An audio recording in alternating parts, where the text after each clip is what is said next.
तो hello friends, welcome back और pony don't score X25 पर।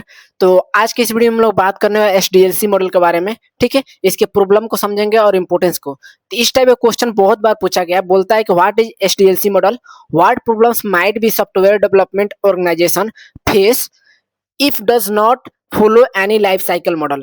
यानी जो एचडीएलसी मॉडल होता क्या है, और मान चलिए कोई भी अगर सॉफ्टवेयर डेवलपमेंट ऑर्गेनाइजेशन है, अगर इस जो लाइफ साइकिल मॉडल को फॉलो नहीं करता है तो उन लोगों को क्या प्रॉब्लम फेस करनी पड़ती है। ठीक है, इसको हम लोग इसके आंसर को हम लोग दे रहे होंगे। ये 7 मार्क्स में पूछा था, ये मल्टीपल टाइम्स। ठीक है, सबसे पहले एचडीएलसी होता क्या है, तो HDLC stand for software development life cycle. ठीक है, यानी एचडीएलसी का फुल फॉर्म होता है software development life cycle. It is a structured process that defines a complete phases and stages involved in planning, creating, testing, deploying and maintaining the software। यानी एचडीएलसी जो model है, ये सॉफ्टवेयर को plan करने में, develop करने में, टेस्ट करने में, डिप्लॉय करने में और मेंटेन करने में यूज किया जाता है। ठीक है, अब इसका अगर प्रॉपर आपको डिफिनेशन, ये तो इंट्रो पार्ट है, और डिफिनेशन क्या लिख सकते हैं कि डिफिनेशन में HDLC is systematic approach that provides a framework for all activities involved in developing a quality of system from initial concept to final deployment maintenance. ठीक है, यानी एचडीएलसी एक रोड मैप है जो बताता है कि सॉफ्टवेयर एक सीक्वेंस में बनाना है। जैसे मान चलिए अगर कोई भी घर बनाने से पहले मैं बताया था कि आपको एक डिजाइन करना पड़ता है, उसका फ्रेमवर्क बनाना पड़ता है, तो वैसे ही आपको एचडीएलसी का भी है। जैसे घर बनाने से पहले आप प्लानिंग सोचते हो, डिजाइनिंग करते हो और उसके बजट बनाया जाता है कितने में हमारा घर बन के तैयार होगा, वैसे ही सॉफ्टवेयर डेवलपमेंट में भी एचडीएलसी यूज होता है। ठीक है,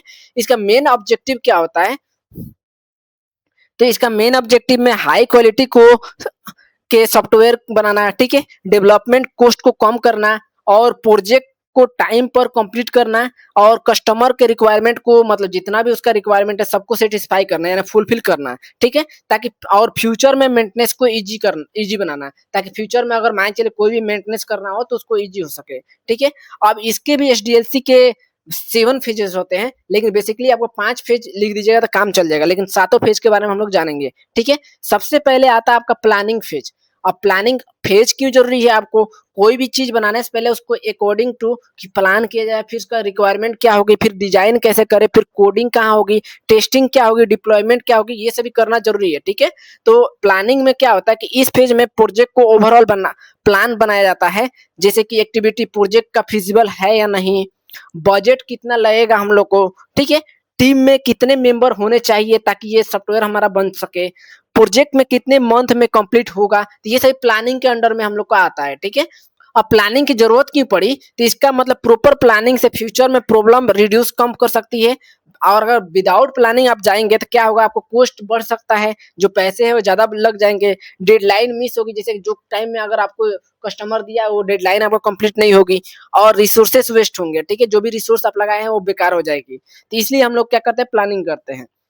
अब नेक्स्ट आपका आता है रिक्वायरमेंट एनालिसिस। ठीक है, अब रिक्वायरमेंट एनालिसिस का मतलब है कस्टमर की एग्जैक्ट रिक्वायरमेंट को समझना। ठीक है, जैसे एक्टिविटी में इसमें क्लाइंट इंटरव्यू में डॉक्यूमेंटेशन बनाना, फंक्शनल रिक्वायरमेंट को आइडेंटिफाई करना। ठीक है, अब इसके अगर एक एग्जांपल्स के थ्रू समझे तो हम लोग कॉलेज सॉफ्टवेयर में कस्टमर से बोलते हैं कि अटेंडेंस मॉड्यूल चाहिए।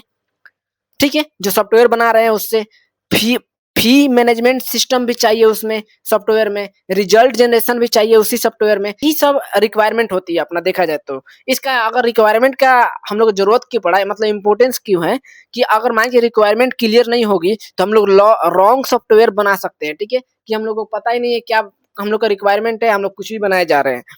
अब जब रिक्वायरमेंट आपका बन जाएगी, एनालिसिस हो जाएगी, तब आपका आता है सिस्टम डिजाइन फेज। अब सिस्टम डिजाइन फेज मतलब होता है कि सॉफ्टवेयर का एक ब्लूप्रिंट प्रिपेयर करना। जैसे सिस्टम डिजाइन क्या करते हैं, जैसे आर्किटेक्चर बनाना। ठीक है, उसका मतलब डुप्लीकेट बना के रख देना अपने पेपर को पेन पर, फिर उस पर इम्प्लीमेंट करना। ठीक है, अब इसके एग्जाम्पल समझते हैं, जैसे कि अब इसका इंपॉर्टेंस क्यों हुआ कि कोडिंग स्टार्ट होने से पहले पूरा स्ट्रक्चर हम लोग क्लियर होना चाहिए कि हम लोग किस टाइप का सॉफ्टवेयर हम लोग को बनाना है। ठीक है, ताकि हम लोग को बाद में इन फ्यूचर प्रॉब्लम ना हो कोई। ठीक है। अब नेक्स्ट आपका आता है कोडिंग एंड इम्प्लीमेंटेशन फेज। ये बहुत इंपॉर्टेंट है, जिसमें क्या किया जाता है, एक्चुअल प्रोग्रामिंग यहाँ पर की जाती है कोडिंग में, ठीक है। अब एक्चुअल कोड किसके मदद से, जैसे जावा हो गया, पाइथन हो गया, सी प्लस प्लस हो गया, या मॉड्यूल डेवलप करना है, ठीक है। अब एग्जाम्पल के थ्रू अगर समझे तो अटेंडेंस मॉड्यूल के लिए हम लोग कोड लिखते हैं, या लॉगिन पेज के लिए कोड लिखते हैं, या रजिस्टर पेज के लिए अपना कोड अलग बनाना पड़ता है। तो ये सभी आपके मतलब एग्जाम्पल हो गए, ठीक है। अब इंपॉर्टेंस की हुई कोडिंग एंड इम्प्लीमेंटेशन का, जैसे डिजाइन को अगर रियल सॉफ्टवेयर में कन्वर्ट करना है तो हम लोग को कोडिंग और इम्प्लीमेंटेशन करना पड़ता है, ठीक है। अब फिफ्थ में आपका आता है टेस्टिंग और वैलिडेशन। अब सॉफ्टवेयर में एरर या बग्स को आइडेंटिफाई को रिमूव करना ही हम लोग को क्या होता है, टेस्टिंग करना पड़ता है, ठीक है।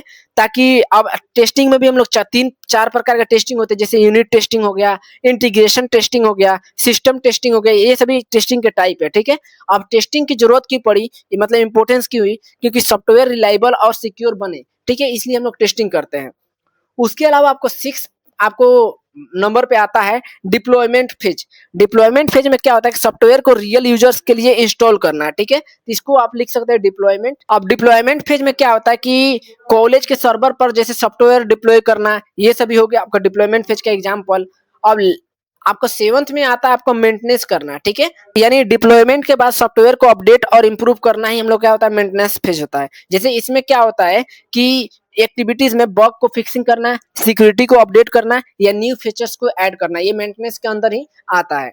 अब ये तो हो गया आपको कौन कौन से एचडीएलसी के जो फेज डायग्राम है, आपको डायग्राम ये तो बनाना ही है, प्रोसेस कैसे फॉलो करते हैं ये सभी हो गए, ठीक है। और मान लीजिए अगर एचडीएलसी ना रहा, विदाउट एचडीएलसी के क्या प्रॉब्लम हो सकते हैं, ठीक है। अगर मान लीजिए एचडीएलसी मॉडल नहीं रहता तो क्या क्या हम लोग को कोई भी सॉफ्टवेयर डेवलप करने में क्या क्या प्रॉब्लम आ सकते हैं। सबसे पहले आता है नो क्लियर डायरेक्शन, यानी कोई भी डायरेक्शन नहीं रहेगा, यानी development proceed without any planning, team members and work on different goals. यानी क्या होगा कि अगर एचडीएलसी नहीं होगा तो टीम को पता नहीं होगा कि क्या बनाना है हम लोग को। एग्जांपल के थ्रू मान लीजिए एक डेवलपर को अटेंडेंस सिस्टम बनाना है, ठीक है, और दूसरा को फी सिस्टम बनाना है, बट कस्टमर को पहले से एग्जामिनेशन मॉड्यूल चाहिए, ठीक है। तो रिजल्ट में आपको क्या मिलेगा कि टीम डिफरेंट गोल्स पर काम कर रही है, रिसोर्सेज हम लोग का क्या जो भी यूज किया उसमें रिसोर्स सब वेस्ट हो जाएंगे, ठीक है। अब जब ये कोई भी क्लियर डायरेक्शन नहीं रहेगा तो आपको क्या सेकंड पॉइंट में है बजट ओवर रन्स। यानी बजट ओवर रन्स मतलब हुआ कॉस्ट एस्टिमेशन नहीं होने की वजह से प्रोजेक्ट बजट कंटिन्यूसली इंक्रीज होते रहेगा, ठीक है। जो भी प्रोजेक्ट का बजट है वो बढ़ते रहेगा बढ़ते रहेगा बढ़ते रहेगा, एक टाइम पे बहुत ज्यादा हो जाएगा तो उसको छोड़ना पड़ेगा, ठीक है। तो यही लिखा है without estimation planning and phases cost spiral beyond A control, यानी एक टाइम के बाद वो क्या होगा कि कंट्रोल से बाहर हो जाएगा, ठीक है। नेक्स्ट है टाइम डिले। टाइम डिले में क्या होगा, no schedules, missed deadlines and project drags on indefinitely, ठीक है। अब इसमें क्या होता है कि प्रॉपर शेड्यूल नहीं होने की वजह से डेडलाइन मिस हो जाती है।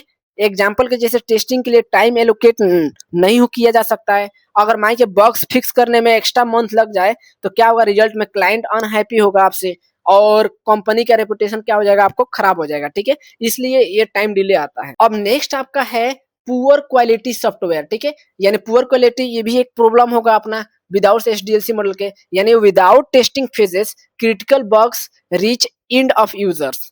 यानी टेस्टिंग फेज ना होने से बग का प्रोडक्शन में बढ़ते जाएंगे, ठीक है। और एग्जांपल के लिए जैसे कि मान के लिए अगर बैंकिंग सॉफ्टवेयर में कैलकुलेशन एरर हो तो क्या होगा, डेटा लॉस हो सकता है आपका, ठीक है। अगर सिक्योरिटी के इश्यू आ सकते हैं, यूजर को ट्रस्ट खत्म हो जाएगा, तो ये आपका पुअर क्वालिटी की वजह से होता है। अब नेक्स्ट आपका है रिक्वायरमेंट कंफ्यूजन, यानी without requirement analysis developer build a wrong system. इसमें क्या होगा, कस्टमर की रिक्वायरमेंट प्रॉपर्ली समझ नहीं आ रही है, ठीक है। तो कस्टमर क्या करेगा, जैसे मान चलिए एक मोबाइल ऐप बनाना चाहता है, ठीक है, तो डेवलपर वेब एप्लीकेशन बना देता है।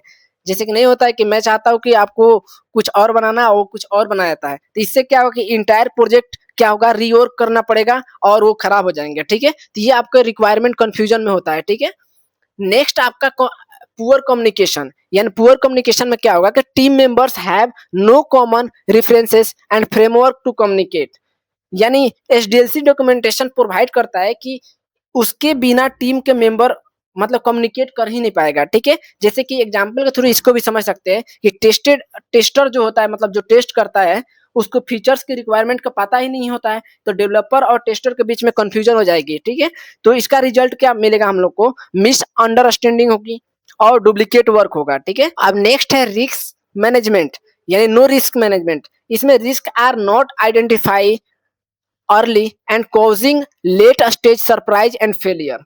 यानी इसमें क्या होगा कि पोटेंशियल रिस्क पहले से आइडेंटिफाई नहीं हो पाएंगे, ठीक है, क्योंकि इसमें डायरेक्शन पता ही नहीं है, पुअर कम्युनिकेशन किसी के बीच में, हम लोग टेस्टर और डेवलपर के बीच में कुछ भी नहीं है, कंफ्यूजन बढ़ते जा रही है, ठीक है। तो इसमें आपको कोई भी रिस्क का खतरा भी नहीं रहेगा अभी, जब तक आपका प्रोडक्ट रेडी ना हो जाए, ठीक है। तो इसमें आपको टेक्नोलॉजी फेलियर हो सकता है और बजट शॉर्टेज हो सकते हैं, टीम मेंबर रिजाइन कर सकते हैं और सिक्योरिटी का इशू आ सकते हैं, ठीक है। अब नेक्स्ट आपका है मेंटेनेंस नाइटमेयर। अब मेंटेनेंस नाइटमेयर का मतलब क्या होता है कि डॉक्यूमेंटेशन अगर नहीं होने पर हम लोग का फ्यूचर में मॉडिफिकेशन डिफिकल्ट हो जाएगा। यानी कोई अगर ऐड करना चाहते हैं फीचर्स को उसमें, ठीक है, तो वो क्या होगा, डिफिकल्ट होगी। अब एग्जांपल मानिए 2 साल बाद हम डेवलपर हैं, ठीक है, और कंपनी छोड़ देते हैं, तो उसमें अगर कोई भी नया डेवलपर अगर आएगा तो उसको कोड समझ में आएगा ही नहीं, तो फिर वो कैसे मेंटेनेंस करेगा उस मतलब सॉफ्टवेयर को, ठीक है। तो इससे इसका रिजल्ट क्या मिलेगा कि मेंटेनेंस कॉस्ट इंक्रीज करना पड़ेगा, उसको कॉस्ट को बढ़ाना पड़ेगा, यानी पैसे को बढ़ाना पड़ेगा और अपडेट करने में डिफिकल्टी होगी, ठीक है। अब आपका लास्ट पॉइंट है कस्टमर डिससेटिस्फेक्शन। यानी इससे क्या हुआ कि जो भी फाइनल हम लोग का प्रोडक्ट बन के आएगा विदाउट एसडीएलसी मॉडल का, ठीक है, तो उसमें कस्टमर को चाहता है कुछ और मिलेगा उसको कुछ और, ठीक है। तो इससे वो क्या होगा, डिससेटिस्फाई होगा, ठीक है। इसका रिजल्ट क्या होगा, क्लाइंट प्रोजेक्ट रिजेक्ट कर सकता है, रिजेक्ट कर देगा तो कंपनी का रेपुटेशन भी खराब हो सकती है, ठीक है। ओवरऑल अगर प्रॉब्लम का बात करें तो विदाउट एसडीएलसी के हम लोग क्या होगा, कोई भी प्लानिंग नहीं करना पड़ेगा, ठीक है। रिक्वायरमेंट कंफ्यूजन हो सकती है, पुअर कम्युनिकेशन हो सकता है, मोर बग्स आ सकते हैं, कॉस्ट हम लोग का बढ़ जाएगा, कॉस्ट मतलब प्राइजेस इसके बढ़ जाएंगे जो भी सॉफ्टवेयर बना रहे हैं, टाइम डिले हो सकता है, कस्टमर डिससेटिस्फेक्शन हो सकते हैं और प्रोजेक्ट हमारा क्या होगा, फेलियर होगा, ठीक है। तो आपको अगर समरी के रूप में अगर देखा जाए तो एसडीएलसी अगर आपको आंसर देना है तो blueprint of building of software, यानी कोई भी सॉफ्टवेयर का एक ब्लूप्रिंट बनाना ही हम लोग का क्या हो, एसडीएलसी मॉडल है। तो ये ओवरऑल अप्रोच हो गया। अब मिलते हैं नेक्स्ट वीडियो में, हम लोग बात करेंगे वाटरफॉल मॉडल या लीनियर सीक्वेंशियल मॉडल के बारे में। अगर आपको वीडियो हेल्पफुल लगा हो तो लाइक, सब्सक्राइब और कमेंट करके जरूर बताइए।